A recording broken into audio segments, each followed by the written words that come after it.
সুপ্রিয় দর্শক শ্রোতা, আসলে কি মহার্ঘ ভাতা পেতে যাচ্ছেন কি যাচ্ছেন না সেই সম্পর্কে আজকে ভিডিওতে জানিয়ে দেব। আপনারা অবগত আছেন মহার্ঘ ভাতার বিষয়ে কিন্তু বারে বারে সরকারের পক্ষ থেকে দ্বিমুখী আচরণ কিন্তু লক্ষ্য করা যাচ্ছে। সেক্ষেত্রে অর্থ উপদেষ্টা এবং সিনিয়র সচিব জনপ্রশাসন মন্ত্রণালয়ের মোখলেছুর রহমান দুই রকমের বক্তব্য দিয়েছেন।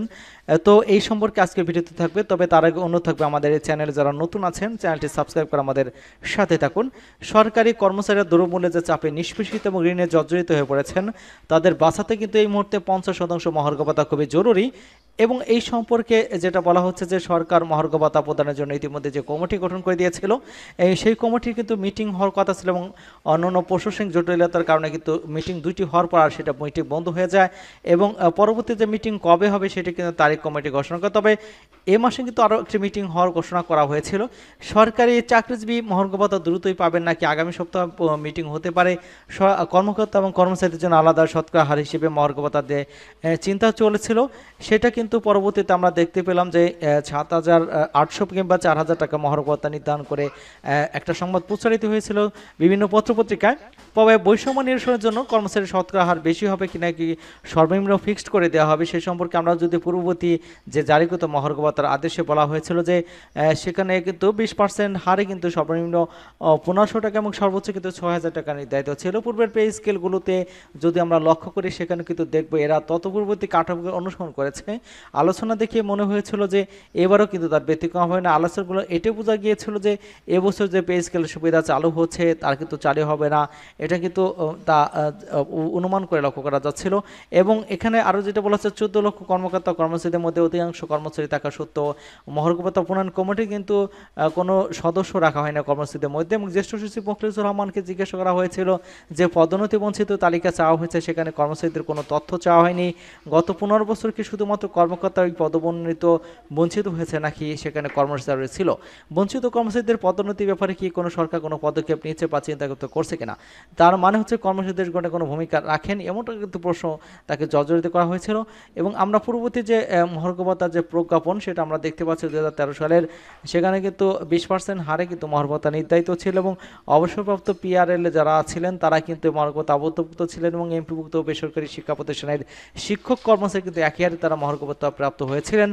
এবং সামরিক বরখাস্ত কিন্তু কর্মকর্তা কর্মচারী যারা ছিলেন তারা অবৈতনিক মূল বেতনের 50% এবং 20 হারে মহার্ঘ ভাতা প্রাপ্য হবেন এমনটা কিন্তু বলা হয়েছিল। এবং মহার্ঘ ভাতার দাবি সহ আরও 7টা দাবি কিন্তু তাদের পক্ষ থেকে বলা হয়েছে। কর্মচারী ঐক্য পরিষদের পক্ষ থেকে দাবি নম্বর 1, বৈষম্যহীন নবম পে স্কেল বাস্তবায়নের লক্ষ্যে পে কমিশন গঠন করতে হবে এবং পে স্কেল বাস্তবায়নের পুরো পর্যন্ত কিন্তু অন্তর্বর্তীকালীন সময়ের জন্য 50% মহার্ঘ ভাতা প্রদান করতে হবে। ইতিমধ্যে যাদের মূল বেতন শেষ দাবি উন্নীত হয়েছে তাদের বার্ষিক বেতন বৃদ্ধি নিয়মিত করতে হবে এবং বেতন স্কেলের বৈষম্য নিরসনের জন্য 10 ধাপে বেতন স্কেল নির্ধারণ সহ পে কমিশনে কর্মচারী নির্ধারণ রাখতে হবে।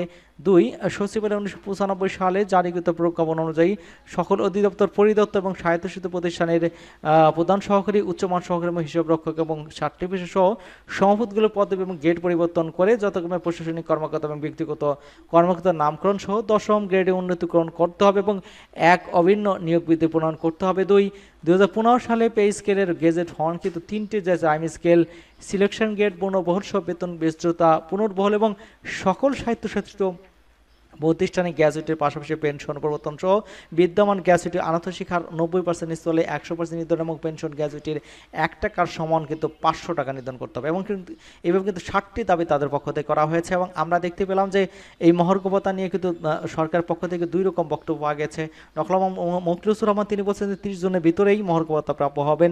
অন্যদিকে কিন্তু অর্থ উপদেষ্টা কিন্তু সেই ব্যাপারে বলছে এখনও কোনো সিদ্ধান্ত হয়নি। পরবর্তীতে কিন্তু এই কর্মচারীর পক্ষ থেকে সমাবেশ হয়েছে এবং সেখান থেকে 15 সদস্য বিশিষ্ট একটি প্রতিনিধি দল কিন্তু প্রধান শিক্ষক উপদেষ্টার সাথে দেখা করেছিলেন এবং সেই উপদেষ্টার পক্ষে কিন্তু সাব্বির আহমেদ এপিএস প্রধান উপদেষ্টা তার সাথে সাক্ষাৎ করে তাদের কাছে স্মারকলিপি দিয়েছেন এবং তিনি বলেছেন দ্রুত সময়ের মধ্যে সমাধান করা হবে।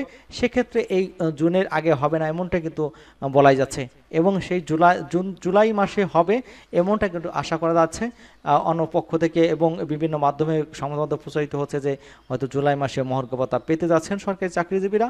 সেক্ষেত্রে আরও অপেক্ষা করতে এবং প্রজ্ঞাপন না হওয়া পর্যন্ত কিন্তু বলা যাচ্ছে না কত % দেওয়া হবে। সকলকে ধন্যবাদ জানাচ্ছি এবং আমাদের চ্যানেলে যারা নতুন আছেন চ্যানেলটি সাবস্ক্রাইব করে আমাদের সাথেই থাকুন। সকলকেই ধন্যবাদ।